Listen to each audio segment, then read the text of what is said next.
demonstrates a certain amount of interest amongst the Villanova spirit of service, right? It sort of demonstrates a certain element of service. I think all of us are here because this subject matter is, for the most part, entails that spirit of service. So I want to thank you guys for being here. And I'm going to turn it over to Dr. Sue Toden, who's going to introduce the evening's activities.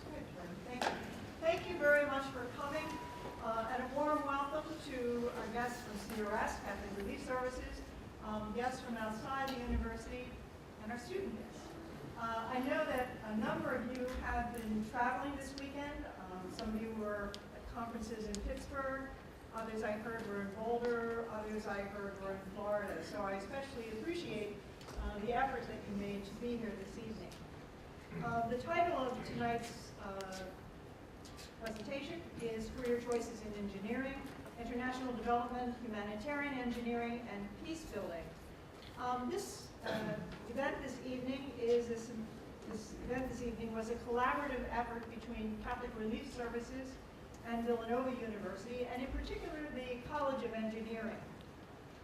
Catholic Relief Services is the official overseas humanitarian agency of the U.S. Catholic community, and it alleviates suffering and provides assistance to people in need in over 100 countries without regard to race, religion, and nationality. In 2005, Villanova University entered into a formal partnership. We signed a formal memorandum of understanding with Catholic Relief Services for the purpose of deepening our institution's respective and shared mission to reduce human misery, to promote justice, peace, and global solidarity through collaborating in global education, in research, advocacy, and service. So this evening's session is one of the ways that we are attempting to do this. This is a pre-session, and many of you, I hope, have seen the flyers around the campus and the emails, the thousands of emails I've sent out, the one with the water spigot. That's been me. This is a pre-session to the major symposium that's taking place tomorrow, which begins at 1:30 and ends at 9 o'clock. And we welcome your participation in that symposium. The title of the symposium is The Global Water Crisis, Conflict, and Cooperation. I'm going to turn this, before I turn it over, I have a sign-in sheet, so I'm asking if you wouldn't mind putting your name and your email address on this, okay? I'll be just passing this around. Now I'm going to turn this over to Jordan Emilio. Professor Emilio. All right. I have the utmost privilege of introducing one of our guests, Dr. Dennis Warner. Just so that you guys are aware of what's going to happen, Dennis is going to introduce his perspective on careers in engineering and peace building, and then we're going to have a sort of brief, informal panel discussion with myself. I'll be included here, and our other guests, all of which have significant international experience in the field. So hopefully the discussion will be lively. So without further ado, Dr. Dennis Warner is the Senior Technical Advisor for Catholic Relief Services. He's worked on water supply and sanitation projects in how many different countries? 50 to 60. 50 to 60 different countries. Born and raised in Chicago, is that right? Went to University of Illinois, received 2 degrees, one in history and one in engineering, is that right? 2 bachelors. A master's degree from Stanford, and also his PhD in civil engineering. He's lived in Tanzania, Uganda, Switzerland, and France, and has held positions with the U.S. Peace Corps, the University of Dar es Salaam, is that in Egypt? Tanzania, sorry. Duke University. He's also worked with the World Health Organization, the World Bank, USAID, and several engineering consulting firms. He currently represents CRS on the board for the Millennium Water Alliance and serves on its executive committee. In 2000, he served as representative of Pax Christi International to the United Nations in Geneva. So with his 40 years of experience, we'd like to welcome him to our school. So please.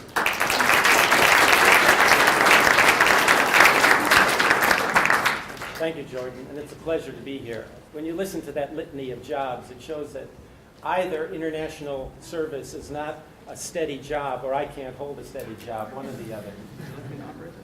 No, let me.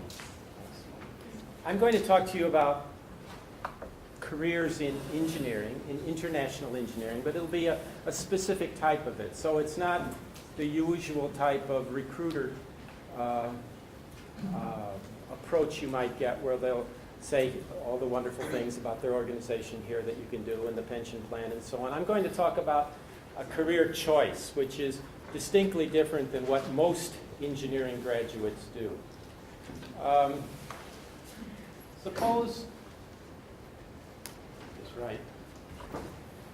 Suppose you're looking for a job internationally because there's lots of things you'd like to get out of it. And this probably sums up many of the aspects of international work. You know, there's professional challenges, it's exciting, you get to travel, there's opportunities to do things, diversity, languages, and you get a lot of credibility from your neighbors. It sounds like a great international type thing. Well, actually, that's what happens when the military recruits. And if you think about what you've seen on TV, read in the newspapers, most of the advertising for technical people to work in international type environments are military recruitments. The military spends hundreds of millions of dollars on it. And they're very effective at it.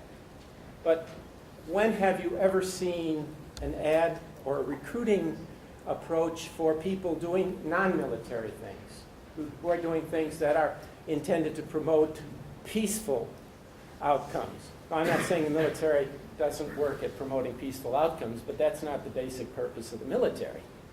So I'm going to talk about this other type of the equation that is different than the military.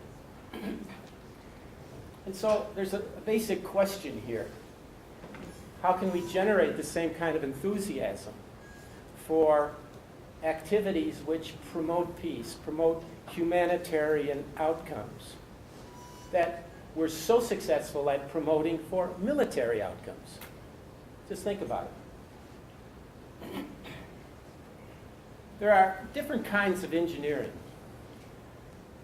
Engineering, hundreds, thousands of years ago, really arose out of the military end of human activities. It was fortifications, it was engines of war. Excuse me. People who built things were not considered engineers, they were considered builders or masons, or if it was a very nice structure, like even a cathedral in the Middle Ages, it was an architect who built it. There weren't engineers except people who were working in military were called engineers. As the years went by, more and more needs came for applying technology to civilian purposes. And around about the 18th century, the idea of civilian engineering arose, something which was distinctly different from military.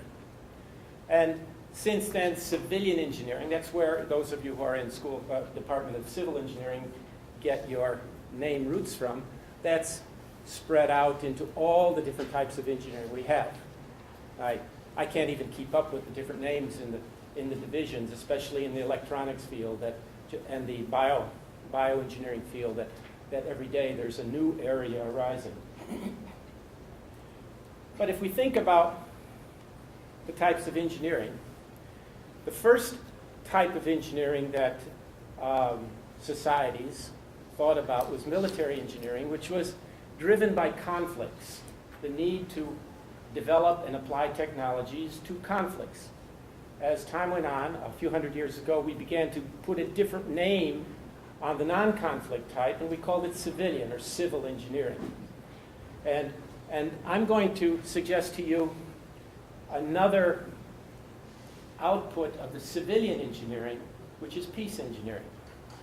And so if we call military engineering conflict-driven, civilian engineering market-driven, because engineers respond to the market.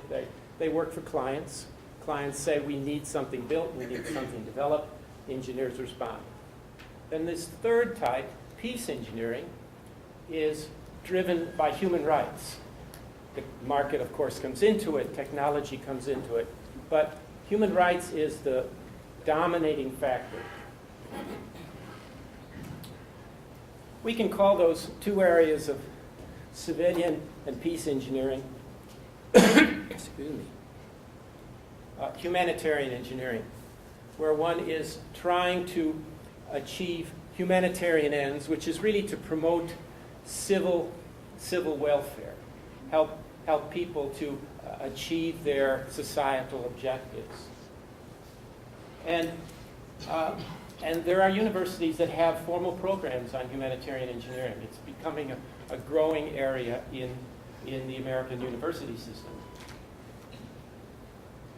But if we think about from the larger subset of humanitarian engineering to a very focused one on peace engineering, it is a specialty in that area too. So how do we define peace and engineering? I would say you take some of those characteristics that I showed you on the military ad, diversity, adventure, challenge, reward, and you add to it the idea of what are human rights and what are the great disparities in human rights around the world. Too much pizza, I think. You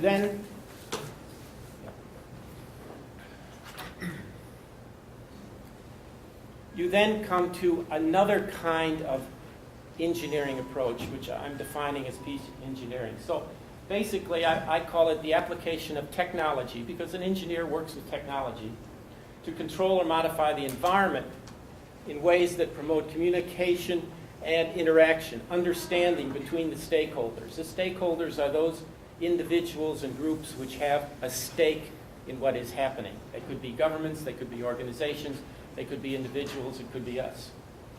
So peace engineering is applying technology to the needs of these stakeholders in order to avert or minimize injustice or violent conflicts. What are the skills here? Well, you have to be an engineer. So it's not a soft way of avoiding knowledge of technologies, knowing science and how to apply it to solving real-world problems. That's the starting point. Then one needs an understanding of the social issues and how they are affected by injustices and disparities between people. There's a sensitivity involved. There's a lot of cultural and ethical knowledge necessary. So let me make another definition here. Classical engineering is focused on a technical scope of work which is concerned primarily with the efficiency of our inputs, how well the design is done, how well the work is done, how inexpensive it can be done. That's the efficiency of inputs and the physical functioning of outputs. You want your road to work. You want your bridge to hold up things. You want the building not to collapse. You want the water system to be providing water. That's basically a very simple definition of classical engineering. Now, peace engineering is less concerned with efficiency of inputs and functioning of outputs, and it's more concerned with trying to deal with the inequities which cause conflicts, which deal with problems with people. And so in peace engineering, there are not so many well-defined outputs, or outcomes, I should say. The problems are not necessarily known in advance. People sometimes say, oh, working in developing countries, why do you put so much time and effort into it? This is simple stuff. It's not rocket science. And I say, you're right. Working in a poor village in Burkina Faso is not rocket science. It's harder than rocket science. You who are engineers know if you can define your equations and you collect the right data, you put it into the equation and the right answer comes out. And in many cases, it's the only answer. because that equation defines the kind of output you want. Now, in peace engineering, you don't know what the right answers are to begin with. There may be many answers, and we don't understand the inputs, the data very well, because it's so complicated. It's trying to work with people, with social differences, with hatreds, with prejudices. And so those aren't things you can capture in an equation. Equations are needed to try to modify the physical environment, but that physical environment is also subject to how people react to it. So it's a much more complex thing. I sometimes define it as it's an equation with 1,000 variables, and we maybe can control 10 of them. The other 900 and some are things we just have to work at and try to get the best information we can. So it's a very difficult problem. And often, the simpler the technology, the more difficult the problem. So you want to do something in a poor community somewhere in a developing country. And part of the community wants one type of input or intervention, and another part wants another type of intervention, and they can't agree on it. That is an internal community conflict. I'll give you a great example that I saw many years ago when I was a Peace Corps volunteer in Tanzania. The government had built or had drilled a borehole and put a windmill on it right at the intersection of two ethnic groups in central Tanzania. And these groups did not get along very well with each other. So the project was built, the windmill was constructed, it was turned over to, I suppose, the two communities on each side of the ethnic dividing line to handle. They could not agree on who had access to the windmill, who could take the water, whose cattle had priority. So they solved it in their own way. They dismantled the windmill. The people did, not the government. So that is certainly not an outcome one wants to have. Could it have been avoided? I don't know. But it shows how difficult the situation can be. So in classical engineering, many of the problems we face in classical engineering are determinate. They're closed end. If you can define the situation, and engineering has been a process of defining situations in a very rigorous way. We use mathematics, we use equations. If you can define it, you can solve it. In peace engineering, it's indeterminate in nature. You've got many solutions, and you're not sure which solutions are going to work. I hope that's not a discouraging comment, but that's the reality of working at it. Let me give you some example of emergencies which come up in international life in the world. And going back 25 years to Ethiopia, which had a terrible famine. Iraq had a war, Rwanda had genocide, Kosovo had a war, down to the present. Haiti is suffering right now from a terrible earthquake which killed 230,000 people at the beginning of this year. These are all different kinds of emergencies that need assistance. It doesn't mean the outsiders can solve the problems, but the outsiders can certainly contribute to helping to overcome the problems. And in all of these problems, there often are conflicts between people, between political parties, between even the outsiders and the local people. I just put this list down because I've been involved in all of these. I've been to the field in every one of these, just to show you how, over the years, if you work in this field, you can very well be caught up in many of the really serious disasters that can happen. Peace engineering can happen. It can take place in, I see it in three general areas. The first is disaster relief. That's responding to an emergency. Second is conflict mitigation, where there is a problem, where the people are at odds with each other, and there needs to be things done to mitigate or reduce that conflict. And the third is reduction of inequities. That's the root cause of many conflicts. If there's rich and poor, haves and have-nots, people with access and those without access, this can lead to conflicts, and the conflicts in time can fester and result or break out in violence. Let me go through some of those. The first one in disasters. The humanitarian approach or peace engineering approach here is to address the immediate need.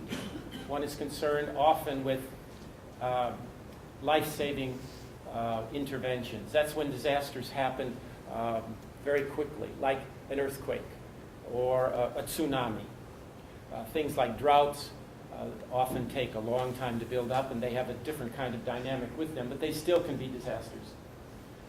There are two types of disasters here, as I've indicated. There's natural disasters, those that are caused by forces outside of our control, and those which are man-made or woman-made, who knows. And I'm talking here not about the wars, but about things that go wrong. Chemical explosions, a nuclear meltdown. I and my family lived in Harrisburg, whenever it was 21 years ago, when the 3 Mile Island reactor almost went very bad. It went bad, but not very bad, fortunately. So there are lots of things that can happen on disasters. The kinds of engineering responses often are infrastructural. Shelter, water, sanitation, bridges, and so on. But it also includes trying to get systems going. Medical facilities, schools, government administration. When the earthquake hit Haiti earlier this year, something like a quarter of the senior government officials died. And Haiti had a terrible government in terms of effectiveness to begin with. So essentially their government, whatever they had, was more than decapitated. It was really just destroyed. A couple of photos show what disasters can be. This is the tsunami that hit Asia 5 years ago. It killed 280,000 people in Indonesia alone. The wave came in, and in some places it was as high as 100 feet, depending on how the land channeled the flows. In this area, I measured scuff marks on trees, which were 50 feet up, 16 meters. So when that comes in, nothing survives. I don't think the wave was anywhere near that here, but you can see the kind of destruction it caused. This is tsunami damage also, 50 miles down the coast to a provincial town called Malabo.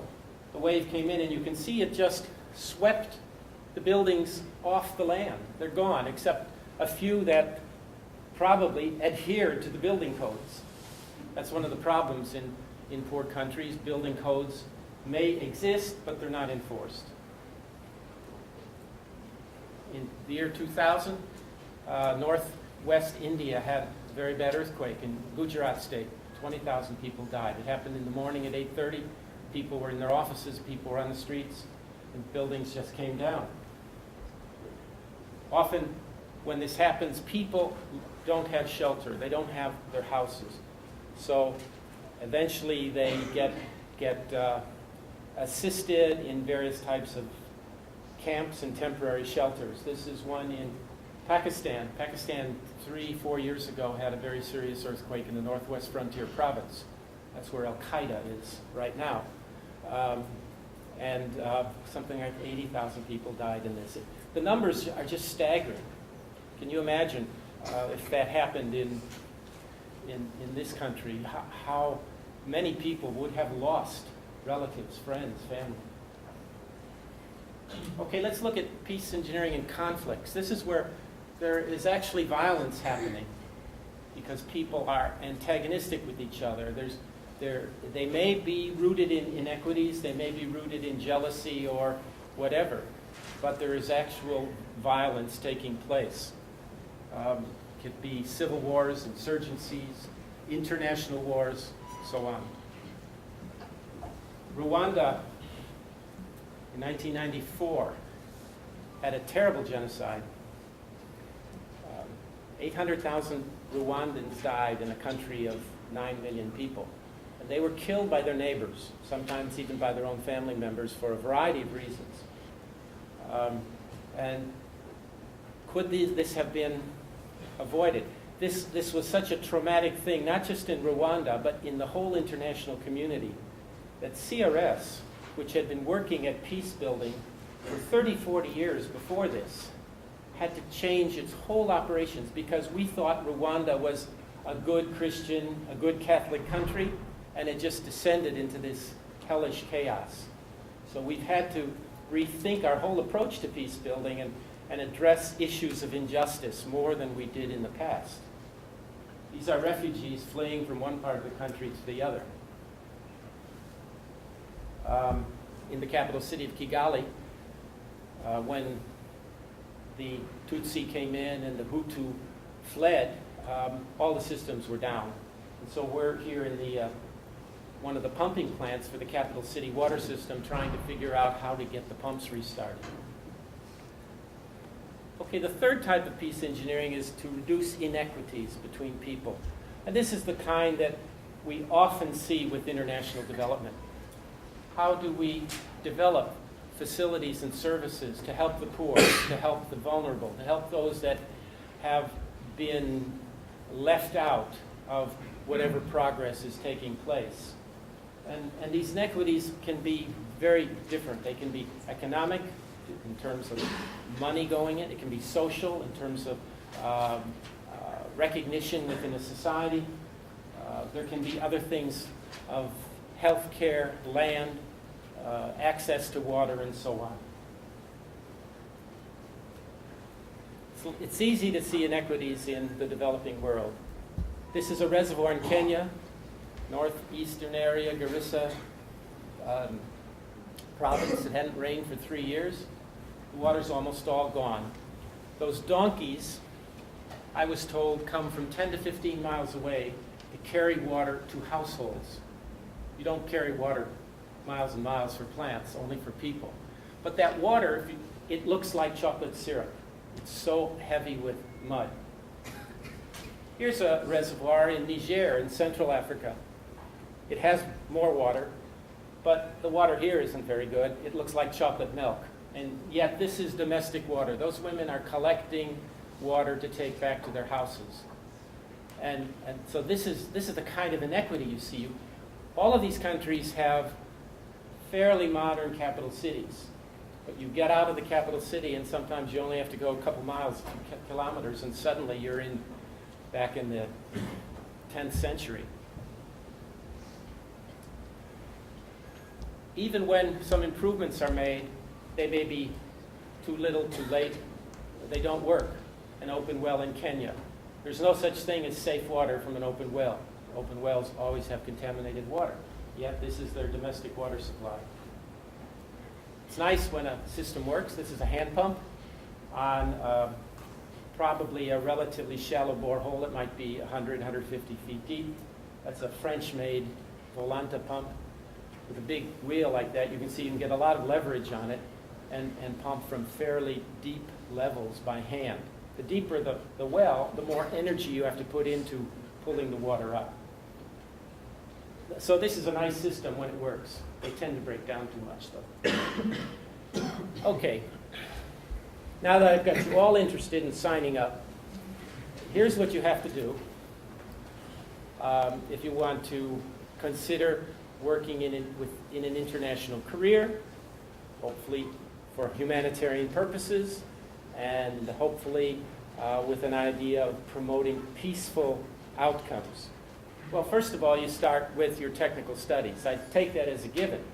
I assume most of you are engineering students. So your engineering studies are a given. You can't avoid that.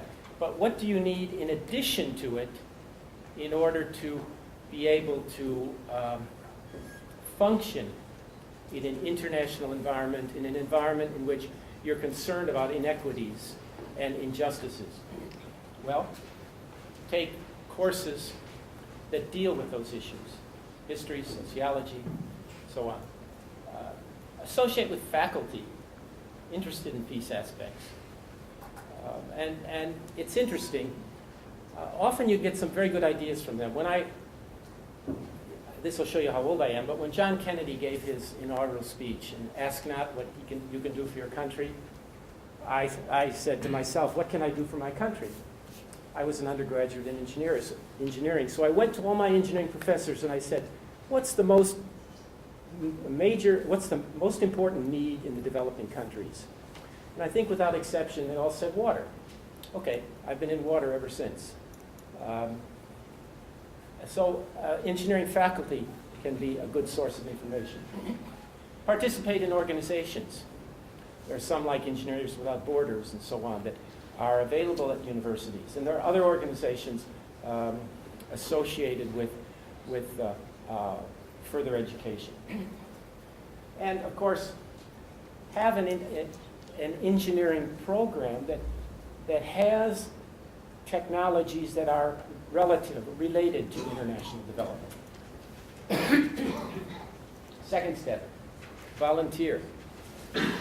That's how most people that I know of get involved in engineering, in international work. There are student-run organizations. Engineers Without Borders is very often found at schools which have engineering programs. There's another one, Engineers for a Sustainable World. It's not quite so common, but it has chapters. There are national NGOs, or non-governmental organizations that do things. Habitat for Humanity, Red Cross, and so on. There are international non-governmental organizations, like my own, Catholic Relief Services, or CARE, World Vision, Save the Children, lots of them. Church-related operations. A lot of churches and dioceses often will have programs to go build a school somewhere. Intern programs. You'd be surprised how many major organizations do take in interns. Now, you don't get much, and sometimes you don't get any pay for it. But if you think of it as part of an investment in your career, then it takes on a different light. You've all been spending years here now, and your parents probably don't want to think about how much they've spent on you. Well, that's an enormous investment. Interning is another continuation of that investment.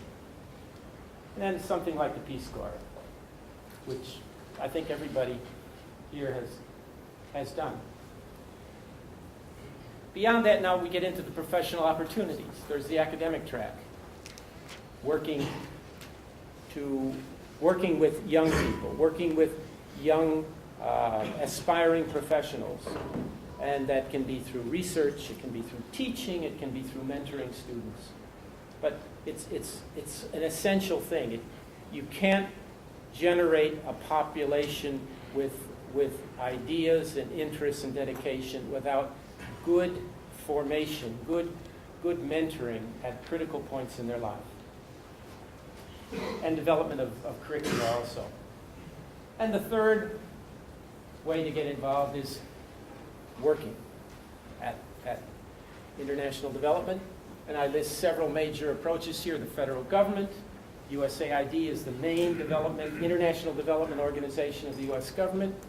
OFDA means the Office of Foreign Disaster Assessment.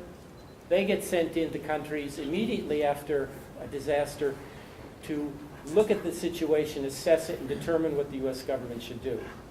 I went into Iraq beginning of March 2003, beginning of April, just about 2 weeks after the bombing started. And I was part of a team of 72 people from Office of Foreign Disaster Assessment. And our job was to assess the humanitarian needs. It's kind of bizarre. Most of us were very much against the war. And so we saw this bizarre situation of our government. First it blows people up, and then it sends us out to figure out how to patch them up. But that's the job that OFDA does. Not always in warfare. They did a great job going into Haiti. I think the first OFDA people were in Haiti within 36 hours of the earthquake. The UN, lots of good organizations there. UNICEF, UNDP, I spent 10 years working with World Health Organization. International NGOs, which I've mentioned already. And then there are advocacy organizations that are concerned with international work. The Sierra Club, Worldwide Fund for Nature, the Nature Conservancy. They don't normally have a lot of on-the-ground projects to build or do things of a technical way, but they may be looking at the technical issues to get the information out to the public to raise awareness. So, in conclusion, peace engineering, this specific part of humanitarian engineering, which in turn is part of civilian engineering, which is part of the broader picture of all engineering.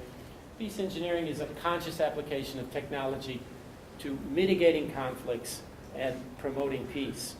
And this is very much based on developing communication and interaction between the parties that are involved in these conflicts. And as part of this is to get at the root causes of conflict, which often are inequities between people. So with that, I will end. Just two pictures here. These are the clients. These are my clients, and the clients for those of us that work at it. These are children in a refugee camp in Rwanda shortly after the genocide. Probably most of them have lost their parents. It's not a very happy picture. Here's a better one. High school students in Vietnam goofing off. I don't know, we must have been joking with each other at this time. And this is 20 years after the Vietnam War ended, and yet they were willing to joke with an American. So that's one of the rewards. So I will leave it at that. At this point, the program moves to a panel commentary by my three colleagues who are going to indicate to you. I'll say what the format is. They're supposed to answer three general questions. How did they get interested in international work, or humanitarian international work? What was the first job they had? How did they get their toe in the door, which is very difficult to get started? And thirdly, would they give a highlight of their career to you? So with that, I'll turn it over to them to introduce themselves. Okay. Hi. Thank you for coming this evening. My name is Chris Saramet. I am the other half of the CRS water team with Dr. Warner. I'm a technical advisor for water supply and sanitation based at the CRS headquarters in Baltimore. And I'm going to combine the first two questions of how did I get interested and how did I gain entry into this, into the work that I do, this humanitarian water and sanitation work that I do. Somewhat contrary to what Dr. Warner said about when he started his presentation and showed some factors of what an engineer could do and these exciting characteristics, and it turned out to be for a military type advertisement. For me, my graduate degree is in civil engineering, and as I was finishing up, I guess the fall semester of my senior year, talking to my classmates about, what are we going to do once we graduate, everyone except myself said, oh, I'm looking at this consulting engineering firm, that consulting engineering firm. And for me, I remembered, it's the power of advertising. I remember growing up, we're dating ourselves, I guess, tonight, mid-'70s, early '70s, and seeing this commercial about the toughest job you'll ever love, the drums in the background, and seeing some guy throwing a fish net to catch fish. And it was a commercial for Peace Corps, an advertisement for Peace Corps. And I guess that always stuck with me. I never really realized it, but through my undergraduate studies, I had a professor who taught water engineering, water resources engineering. And so when it came time to graduate, I was very much interested in water supply work. And I remembered the Peace Corps commercial and applied to Peace Corps and was accepted. Although when I first approached Peace Corps, the recruiter, we had one on campus, and he was based in the building that I was in, and he said, oh, engineering, great, you'd be a great math and science teacher. And I said, I just didn't spend 4 to 5 years on an engineering degree to be a math and science teacher. I said, no, I want a water engineer position, and only a water engineer position. And luckily, I was able to get, at the time, only 2 openings worldwide with Peace Corps. So it was somewhat difficult and competitive, and I was able to get that type of position. So it was a combination, again, of advertisement and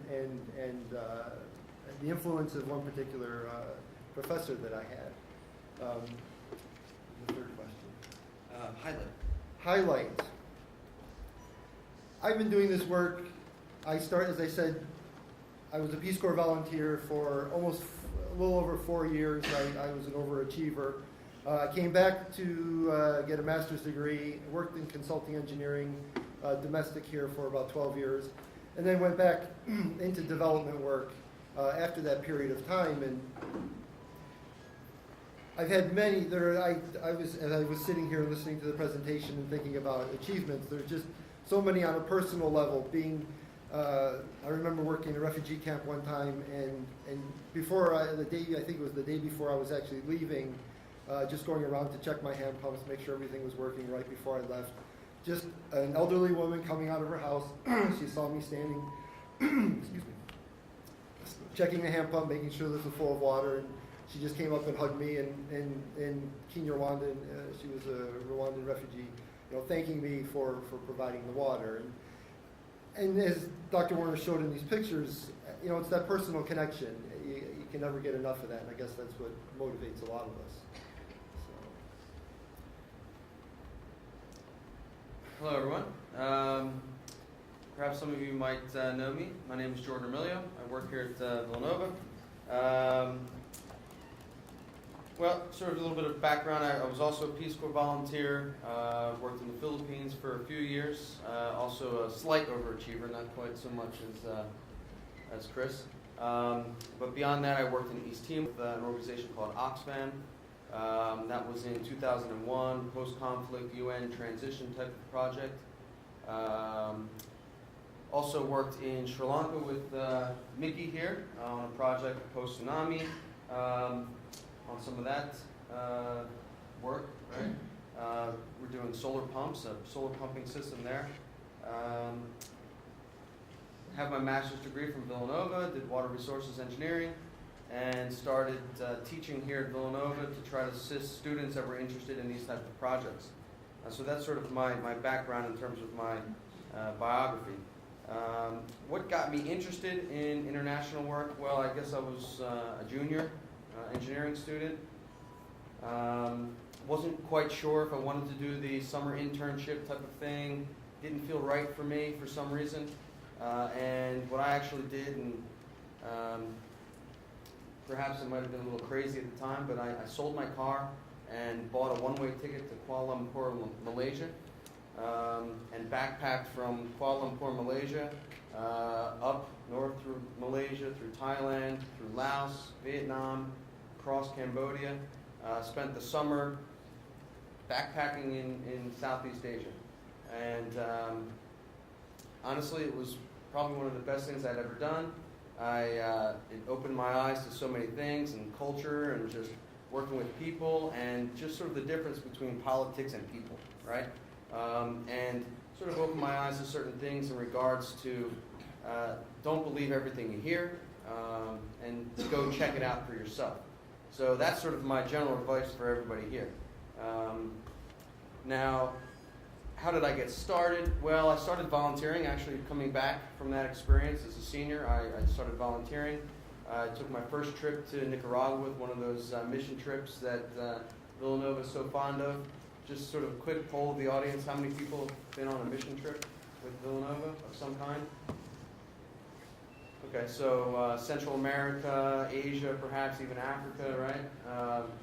Okay, so nonetheless, that was sort of how I got started, and that really led me into doing more, right? The 1 week experience, I knew that there was a lot more there. So I decided to apply and go through the application process to be a Peace Corps volunteer. And without a doubt, the application process was probably harder than the 3 years I spent in the Philippines as a Peace Corps volunteer. Because you're an engineer, and you would be great at teaching math and science in Fiji. Same thing. And I said, no. I want to do engineering work. I want to do water supply development work, and just had to insist on that. Now, one of my highlights, to be honest with you guys, working with students and the work that I've done in the last few years, all of it feels like a highlight almost every day. The stuff that we've been doing, that a lot of the students that are in this room have been involved with, it's honestly been my privilege to work with you guys. So a lot of that is a big part of the highlights that I've had.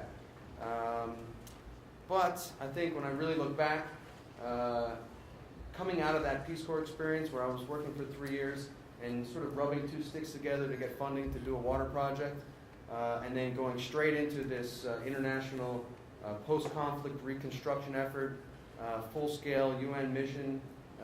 I was basically trying to piece water projects together with municipal funding from a very poor area of the Philippines, and went into a situation where I had UN support, was managing a field office, had vehicles, Land Cruiser pickups, a warehouse full of pipes the size of this auditorium here, and nothing but need all around me, right? Staff. It was fantastic for me to actually walk into that, and that was sort of one of my highlights because, suddenly I was, I could really make things happen. So now, just in regards to the 3 steps that Dr. Warner mentioned, I just want to point out, I have done some of the curricular development components here, and that's been a big highlight, but I am still pending that UN or CRS assignment, so perhaps that's something we can talk about later. Mickey. Good evening, folks. My name is Mickey Ingalls, and just go through the nuts and bolts first. I'm an undergrad in geology from the University of Massachusetts, master's in energy and environmental policy from the University of Delaware, and I also sit on the board of directors for a 350-student boarding school in Port-au-Prince, Haiti.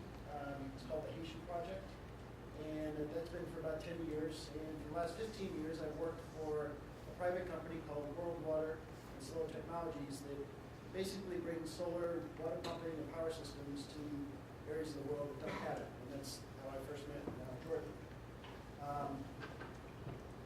I've been doing this for international development for 20-some years, and to be honest, I had no clue when I was in your position that I would be doing this. It absolutely just, I fell into it. The Peace Corps recruiter on campus was a student in one of my caving trips. I like to think of myself, I was actually an outing club major who happened to have a minor in geology. And so I used to lead caving trips. He came on one of my caving trips, and it was the last semester of my senior year. And he came to me after one of the trips and he said, there's this awesome position in Thailand to be the cave specialist. And that doesn't come along, that's a very small niche. And he said, we can fill out your application, you'll get this. From the time I first thought about Peace Corps to the time I was on the ground in Thailand was 30 days. And from the application perspective, that's unheard of in Peace Corps. I'd never traveled, I had no idea what the rest of the world was like. But that opened my eyes, the 2.5 years that I spent in Thailand as a Peace Corps volunteer, as to what's really going on out there. And I think that's one of the most important things. Actually, just to show of hands, who has traveled outside of North America in this room? That is awesome, because most of your peers have not traveled outside of the United States. They might go to Mexico, they might go to Canada, but you guys already have a glimpse of how the rest of the world lives. And that is key to having a career in international development. I'm going to touch a little bit on the Peace Corps goals, and you guys might back me up on this, but Peace Corps, I'm paraphrasing, has 3 goals. One is a technical knowledge transfer. And in Thailand, the example we used was, we're going to go teach the poor Thai farmers how to grow rice. Well, you know what? They've been growing rice for thousands of years. They don't need us to come teach them. But the other 2 goals of Peace Corps are to go to wherever country you're stationed and learn about their culture. And the 3rd goal is to come back to this country and teach your friends and neighbors and colleagues about that culture. So you're teaching your country that you're in about U.S. culture, and you're learning about theirs, and and then you're going to do a knowledge transfer when you get back and teach about their culture here. And the key to international development, from my perspective, is education. If you don't know what's going on in the rest of the world, there's no way it's ever going to change. And all the inequities and inequalities that we just heard about will just stay under the radar. So learning about what's out there by traveling and volunteering is the key to starting that process. In addition to getting your technical degree, I would like to just say from my experience, there are a couple things that you absolutely need to have in your toolkit to be successful internationally. The first is a sense of humor. No matter how bad your worst day is here, I guarantee if you try to do something in a village in Africa, what you took 2 days to do here will take you 2 months there. And so if you don't have a sense of humor and you're not willing to be flexible and change your view to fit your circumstances on the ground, it's a very frustrating experience. So sense of humor. Also, it's your attitude. And again, I'll go back to my Peace Corps days. One of my Peace Corps directors gave us a lecture, and he just said, I have a volunteer, and he comes to me and he says, I got a problem in my village, I can't do this. And he says, no, you don't have a problem, you have a challenge. And if you look, and that was 20 years ago, and I still try and operate by that motto. If you look at the problems that are on your plate every day, whether it's education or work or travel, and you look at it as a challenge, you'll have a much better chance of being successful in overcoming that. Just a few highlights. I was putting in a solar water pumping system in Mozambique many years ago, and I was laying on my back, all hot and sweaty, dirty, dusty clay soil, and it's in every pore. And I've got these villagers that are working with me, and it's hot and sweaty, and you're working with wiring, and it's not comfortable. And the guy on the ground next to me turns, and in broken English, he kind of says, you know what?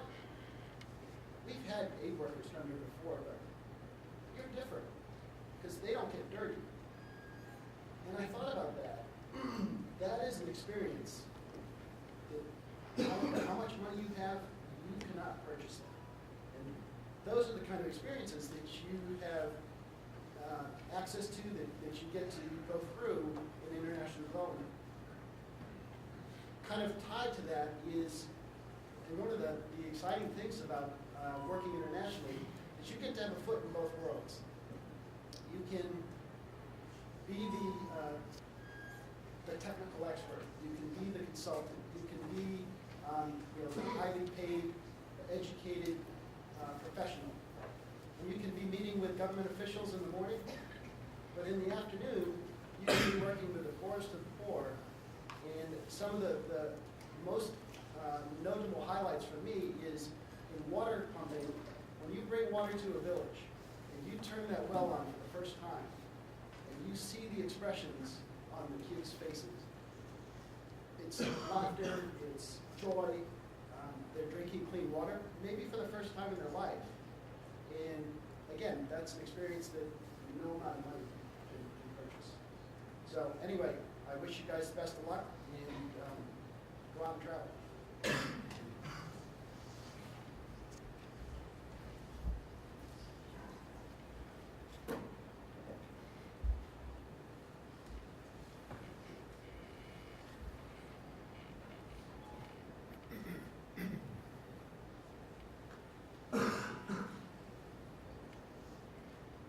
Good evening.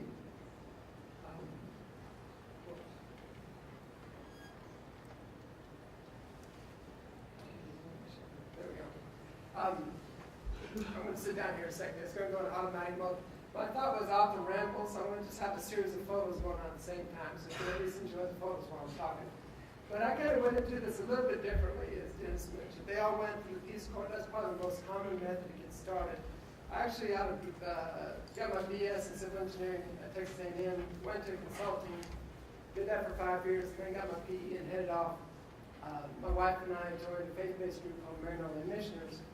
And just wanted to show you these two websites are great resources for mainline and Catholic volunteer opportunities overseas, the cmbs.org, blooddycenter.org, and as well, not that I'm promoting that you donate to water advocates, but on that website there, you'll see a list of about 40 different NGOs in the States that are dedicated to water. It is exciting to be here with folks who really want to put their skills to use to help others in need.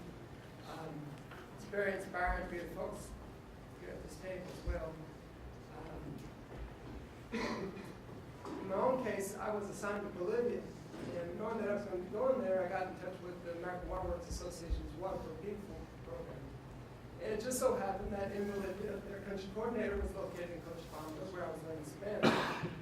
And so we got to know each other. It just so happened where we were going to be assigned to the highlands of Bolivia, they needed some technical assistance accompanying an NGO partner of theirs. And so I was quite surprised because prior to joining Marino, I had spoken with an engineer who had spent 3.5 years with Marino emissions in Peru. And the poor fellow was telling me that, he goes, look, 3.5 years I was able to install one hand pump for a community, and so it just was kind of shocking. He obviously was able to direct his skills toward other needs, but it reminded me that, as you were saying, you got to go in with a sense of flexibility. I always say high hopes and low expectations, but you go in with open arms and with respect to local people. And there's often needs. It may not be what you expect, but there needs to be filled. I guess just a couple highlights from my time there. I'll never forget visiting one community that had recently installed a water system by a Peace Corps volunteer. And I just happened to be talking to a young man there, and I asked him, well, how was life before you had water? He just turned to me, looked into my eyes, and goes, sin agua, no hay vida. And it was like, without water, there is no life. It really kind of shook me to my core, and it is such a meaningful thing to be able to contribute. I originally worked with a municipality that got awfully political. With the change in the mayor, the political machine, everything down to the town gardener got swapped out. So the person I was working with, he got thrown out. So I realized I had to hook up with a more independent organization. And what was neat about that time was there was a small Bolivian group formed in Sumahaima who could use a little bit of help. So at first we sat down, we manually drafted plans, and then years later they were doing it in AutoCAD. After that, running hydraulic calcs, although these are spring-fed gravity systems, relatively straightforward technologically. Maybe minimum dynamic pressure head of 5 meters, maximum static of 60, and then you put tanks with basically a float valve on them to create a new pressure point. So technically it wasn't that difficult, but I think the highlight for me was after being with them for 2 or 3 years and realizing, you know what, everything going on here is being run by Bolivians. And I'm just kind of here for the show. And it was just really neat. They had already the community organizing side down. They spoke the local language of Aymara. They just need a little bit of help technically. And I think that's often our role is to kind of try to help create opportunities. And then as soon as possible, take a step aside and let local leadership flourish. So I guess as those guys took on the rural development efforts, and they've probably done about 6, 7, 8 community systems a year, continue to this day. I was able to step back. I lived in El Alto, which is one of the world's highest cities. Its urban water services have been privatized under basically pressure from IMF in 1997. They were in the process of regaining and retaking it. They were being advised by a technical team. So I was able to kind of basically be a part of that technical team, help them however I could. It was really interesting. The leader of that technical team would later become the ambassador, the Bolivian ambassador to the UN, who helped push through this most recent effort of giving the UN right to clean water there in the General Assembly. So kind of amazing things. Finally, just want to say, it's great to be here with you all. And I was in my little things with this. So just say to be builders of peace, we need to listen to the people. And winning over hearts and minds is a phrase we often hear, but the real winning over hearts and minds is our own. And we do that by getting close to the people. So that they're struggling for life, dignity, and peace, really depends on them. Thank you very much.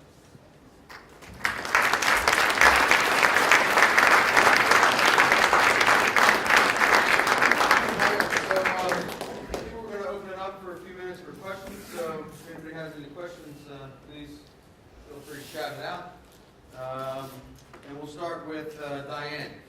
She's laughing and giggling in the front, please. Because I know she's applying for the Peace Corps. That's why I sort of. Or she's still thinking about it. That's why it's sort of. Sorry. Yeah. Is there a particular interest?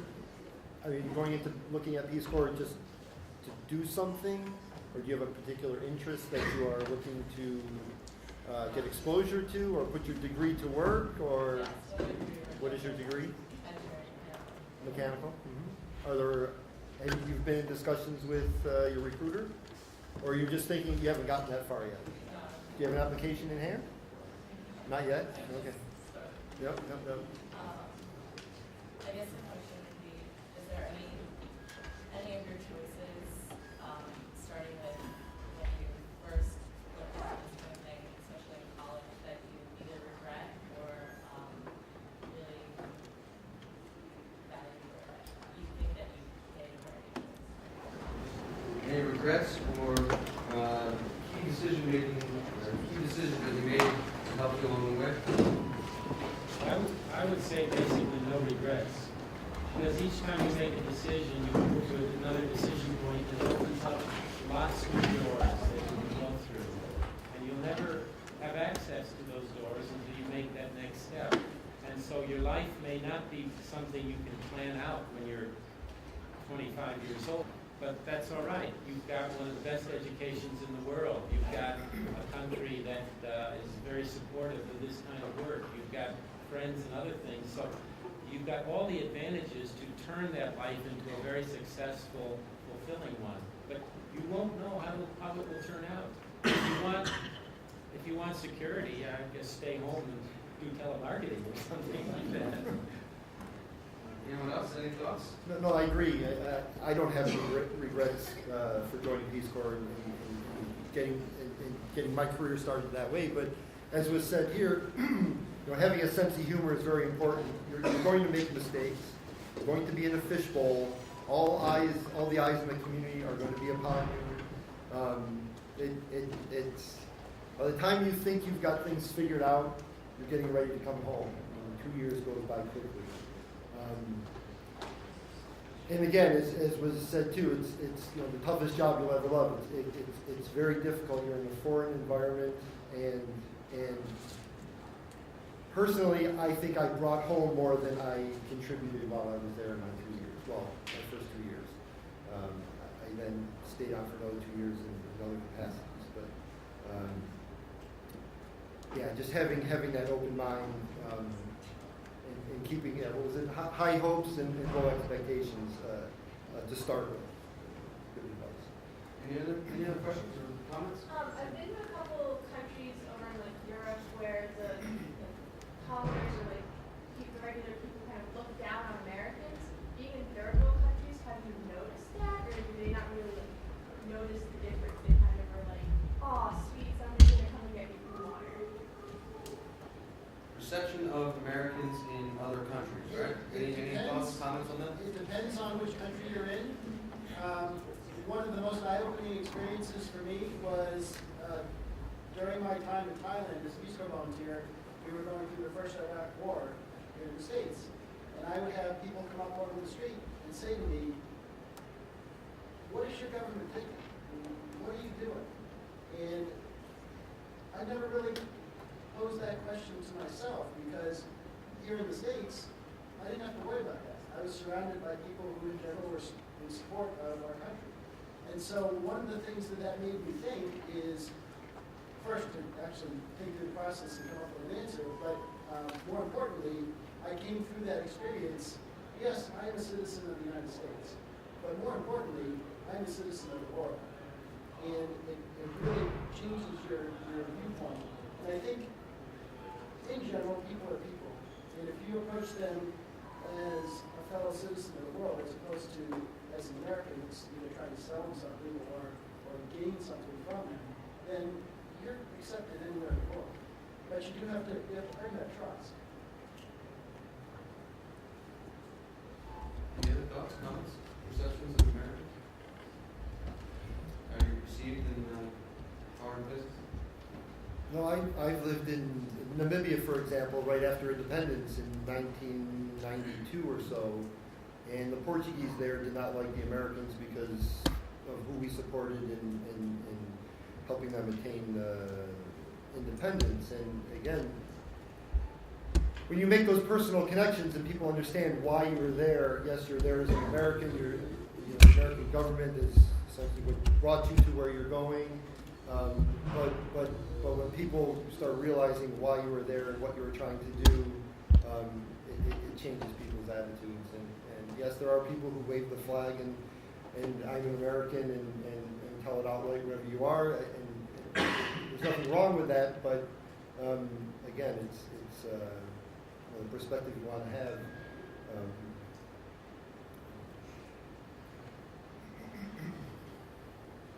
Other questions? Yes, Ben. I think some of you had kind of consulting experience, others of you didn't. I guess I was kind of curious how you felt that played into your experience, just having a consulting experience as an engineer, and when you were actually in the field. Who did not have consulting experience?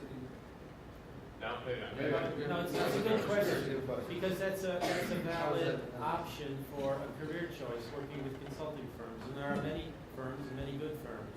I think what you learn from a consulting type career is you have to get things done on time. There's a lot of pressure to be within budget and the scope of what you're doing. And that's fine in a market-oriented way. Companies have to make a profit. And so that's part of the ethos of working with consulting firms.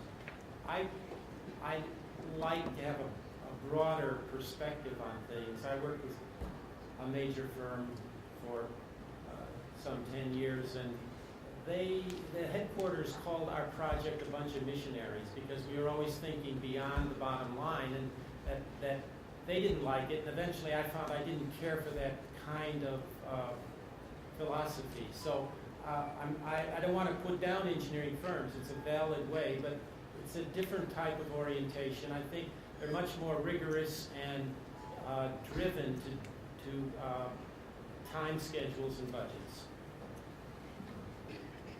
I would just add that for me too, looking at consulting engineering, from my experience, I was involved more with domestic municipal, large-scale, higher technology type projects than I, prior to that, had worked on in my overseas work, where it was more, as Jason said, simple gravity-fed systems, just a small spring box, no bigger than this table, simple pipeline to a couple of tap stands within a village.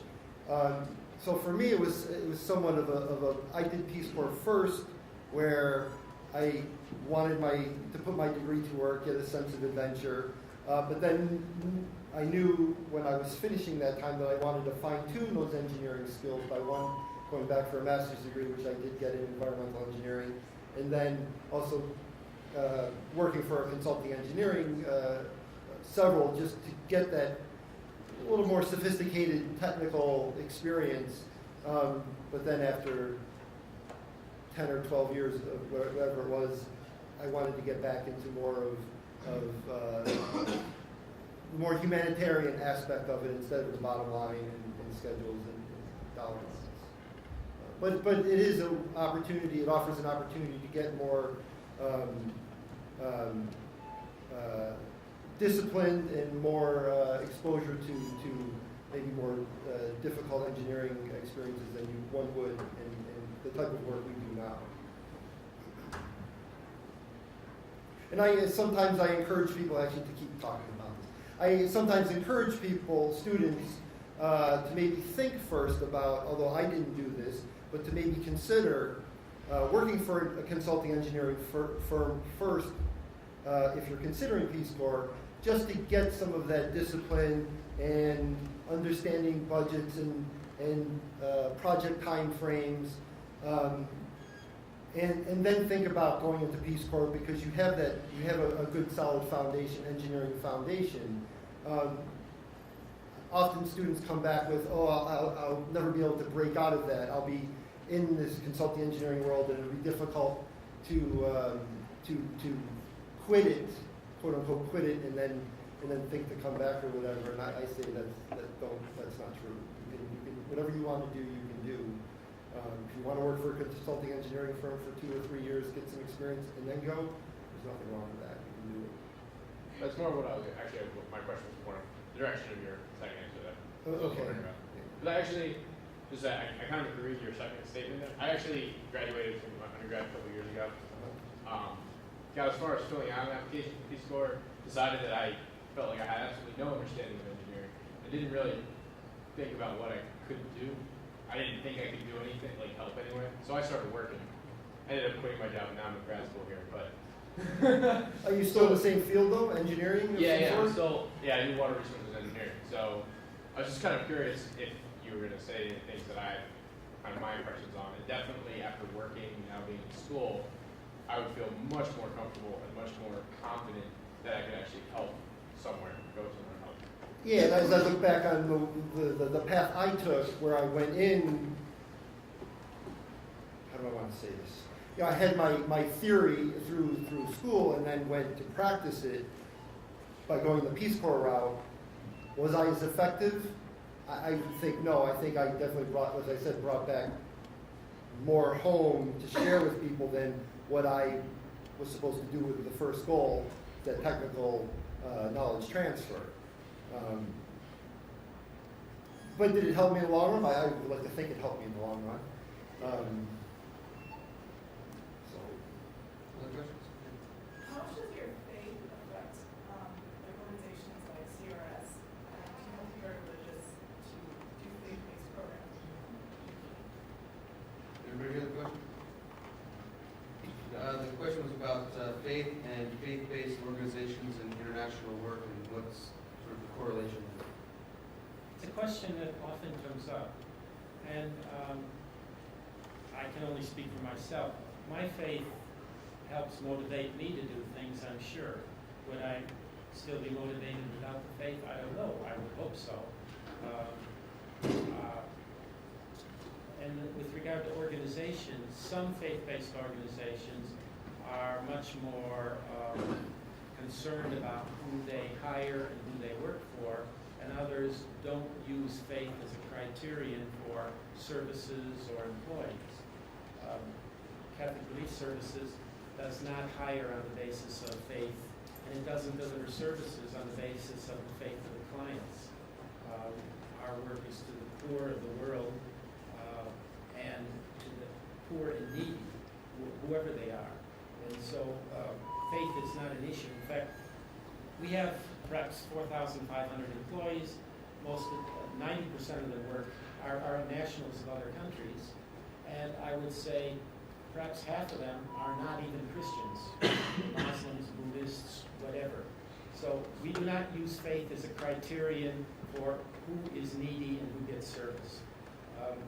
So that's an organizational approach. For a personal approach, I think it does help motivate me, and I think many of the people I've met, they have a strong, if not faith, then a strong philosophical background about wanting to do something with their lives.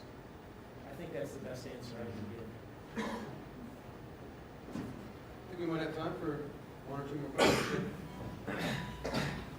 I was just wondering, since basically all of you have been abroad and then after coming back from, I guess, maybe your first experience abroad with working with engineering, what was like your strategy coming back?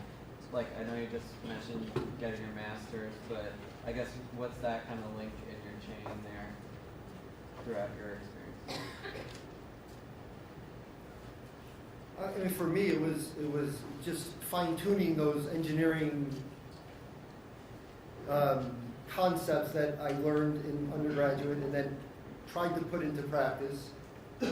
Saw simple, I was exposed to simple technology systems, gravity-fed or hand-dug wells, or rainwater collection systems, pit latrines when we talk about sanitation. But knowing that there are more sophisticated technologies, more, I think just for my own benefit, wanting to just fine tune those technologies, the knowledge of those technologies, those concepts. So that's why I had in mind that once I came back, I would go back to school. So I use Peace Corps, as somewhat as it was a springboard, but it was also a way to see, is this what I want to do in a sense? I knew it was what I wanted to do, but going back to school, I knew I needed to fine tune, get a better understanding of, you're in college. I didn't have much exposure to the world. I'm impressed, I think the two of us, probably all of us were impressed by the number of hands we saw when it was asked how many people had traveled outside the U.S. It blew me away that probably 95% of the people here have been outside the boundaries here. I wasn't like that, so I didn't have that experience. I was very green as a person, naive, and I think that's why I went Peace Corps at first, just to get exposed to the world, and at the same time to put my degree together, to work. And then through those Peace Corps experiences, knowing that I needed to fine-tune some things.